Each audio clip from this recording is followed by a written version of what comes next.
Where does all this come from? So what we have, or when this comes up, is we learn at a very early age that right and wrong is a binary equation. We learn that failure is bad, and that that failure is painful and success is good, and we learn to steer away from the failure. And we learn this as a simple yes or no, it's ones and zeros.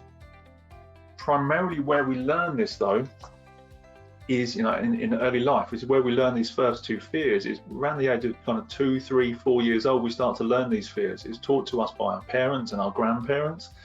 They did the best that they could with the best that they had, and to deliver the best possible result they could. And that was in our parents, in our upbringing, which is where we're at right now.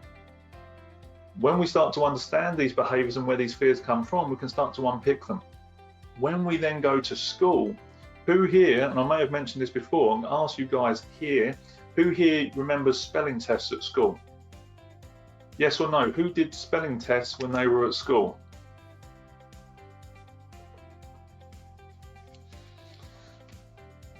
I'm presuming this is probably a fairly international thing. Yes, okay. So you would get, when you were younger, you would get given 10 words and you would go home and you would learn those 10 words, and then next week you would, you'd do your spelling test. Everyone remember this? And you would sit there and the teacher would read out the word, and then you would diligently write it down.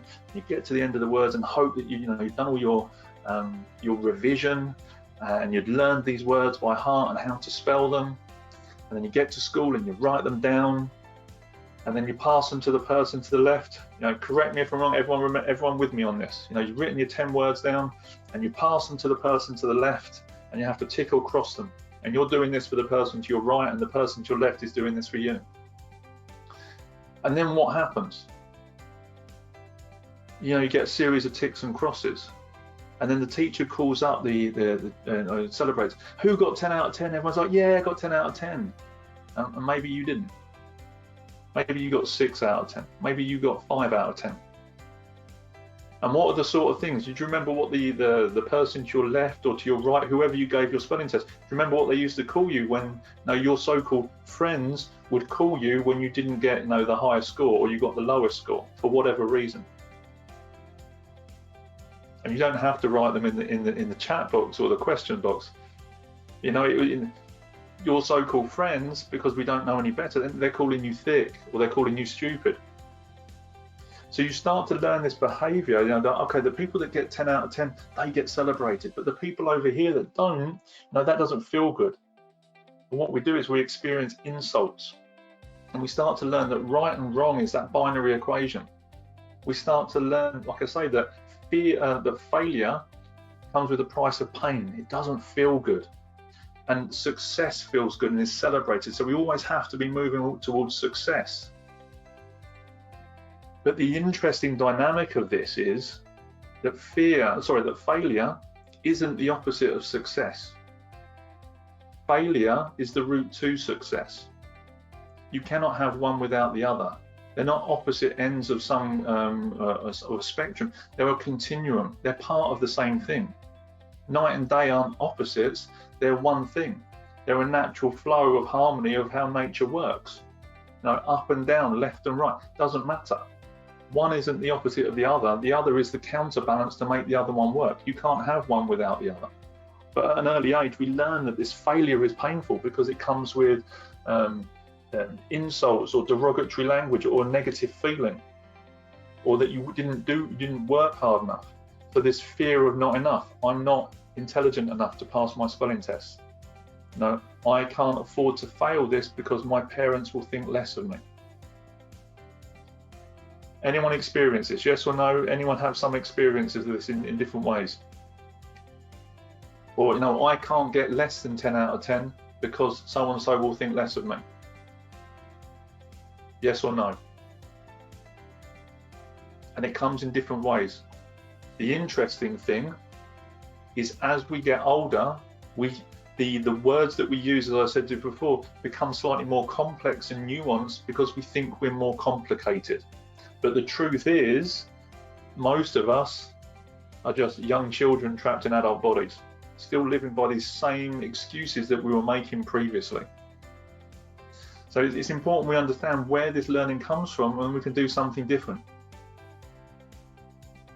And most of the time it's because we think that that person thinks that about us. We spend most of our life wandering around worrying and thinking, worrying about what we think someone else thinks of us. And you know what? This is the truth. Do you know what those people actually think of you? This is the best bit. Nothing, because they're too busy thinking, what are you thinking about them? So actually there's this complete disconnect with what's going on in our heads compared to reality, which then causes these fears to come up, which then turns into procrastination. I'm hoping this makes sense. Do you see how this links in with the 7 excuses into the human needs and the 4 fears, the 2 fears that come up? Can you see how these link? Yes or no? You with me? There's a slight delay. Got it? Yeah. Makes sense. Good. Yes. With you. Good. Thank you. So what happens is, predominantly, I did that a bit bigger than I wanted to. This is you. You're a battery. Simple circuit goes up here, goes down here. So this battery is you generating lots of energy. Up here, simple circuit, light bulb. This is the light bulb of massive success. We send all our energy up there and the light bulb goes off and everybody sees us. The whole world's fantastic. We illuminate the world in our work and what we do in our relationship by all this energy we put up here. But because we learn this failure mechanism or this understanding of what failure is, and we learn that it's painful, that rather than send the energy up here and set this light bulb off, in case we get it wrong, we create a trip switch. Because of that, us believing that failure is the opposite to success. So the electricity goes up here. We get concerned about this light bulb going off because we don't know, we haven't got any certainty now that actually it's going to work.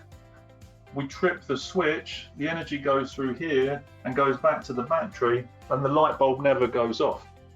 So we don't actually put what we need to out in the world to demonstrate what's going on. How many times did it take Edison to make the light bulb?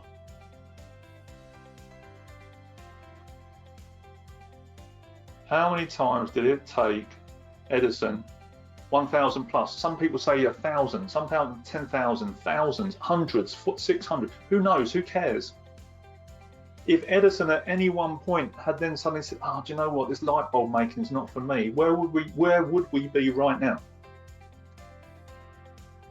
If he had said at any point, "This isn't for me, I'm not doing it," in the dark, good. Multiple responses coming in to say, absolutely, this laptop wouldn't exist, the light ring wouldn't exist, mobile phones wouldn't exist, street lights wouldn't exist. But every time that he made a light bulb or was attempting to make a light bulb and it didn't work, he just said, "I've just found another way how not to make a light bulb." Keep going. Because he understood that failure was the route to success. How do we overcome this? 3 steps, super easy. When we understand this light bulb that you're setting off, now whether it's failure, whether it's success, it has to have the intent to set the light bulb off so you can put that energy out there. Do I get every one of these sticky learning lunches correct 100% of the time? Yes or no? Do I get these sticky learning lunches correct or not 100% of the time? I can't even get the words out this time. Do I understand though, or do I go back and reflect and say, okay, actually, how do I make this better? What have I learned from this? How do I interact with people in a different way? You know, and I'm pretty sure Tim mentioned this to me before, if you go back and look at episode 1 of Sticky Learning Lunches and compare it to episode wherever we are now, 37, 38 in this whole series currently, and see what's happened and what's different, you'll see that it wasn't perfect. Now, practice doesn't make perfect. Practice makes progress. And we have to keep moving forward. And this is the light bulb of massive success. It's the light bulb of massive progress. Because if I learn from that and share it and build on it, it still gives people new concepts, new impetus, and new ability to keep moving themselves forward. How do we get through this? One, the first thing we do, because procrastination is in your nature, you cannot get away from it. Do not fight your nature, work with nature. We got 3 P's. I'm hoping you can see all of this. 3 P's. I'm going to chuck coloured pens to go a little bit of dynamics. The first P, plan. Super simple. Super simple. I'm not a fan of the word simple, but we'll go with this. Plan time to procrastinate. Your brain is going to do it in some way, shape or form, depending on the project, the relationship, whatever it is you're doing, it's going to happen. Embrace it. The only reason that procrastination becomes a problem is, one, your fear kicks in and you believe you're not good enough or you're going to lose love. That kicks in and then you start to make excuses. The other reason that the problem is because we don't bookend it and stop it or give it a stop-start point to give it a framework to play in. So what we do is we book 10 to 15 minutes into our calendar when we want to plan or prepare or organise and face into something that we want to work on, or something that we feel might be challenging that causes these excuses to come up. Oh, I heard myself say this excuse. Okay, let's plan some time to procrastinate. Sounds interesting, doesn't it? Has anyone ever been told to plan time to procrastinate before? Yes or no? No, absolutely. No, absolutely. Plan time to procrastinate. 10 to 15 minutes, bookend your time to procrastinate and go crazy. You've got 15 minutes to go crazy. Procrastinate as much as you like. So then what we do is the second P. We want to provoke. What do we mean by this? We ask open questions to help understand what the procrastination is coming from. We hear maybe the voice of the critic. We hear, voices of our parents or people that told us we can't do this or can't do that. No, don't do that. You'll be eaten by wild seaweed or attacked by sharks. Whatever it is. Comes from a children's book, by the way. That part. We use open questions to then focus our attention, because the quality of your day is dictated by the quality of the questions that you start it with.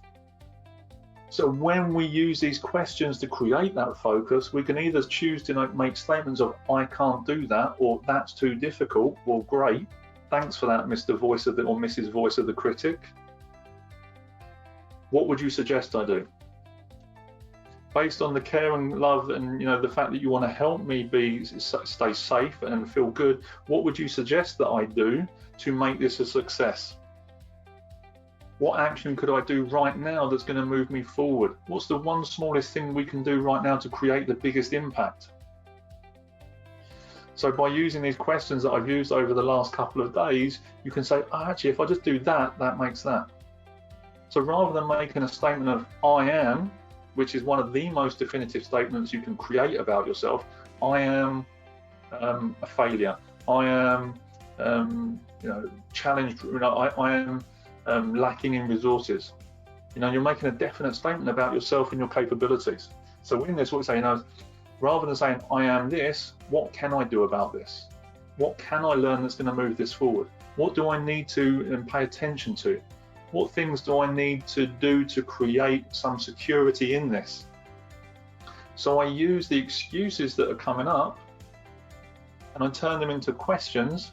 So maybe it's boring. So what can I do to make this exciting that's going to help me move it forward? How can I create a certain amount of certainty in this and still stimulate some new responses?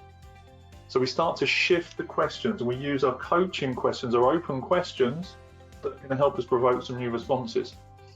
By the way, you may remember that we've just suddenly received the coaching cards, the Grow coaching cards. There's a series of questions in there that can help you do this as well. So whether it's that deck or whether it's the leadership deck, there's a deck of cards in that's going to help you.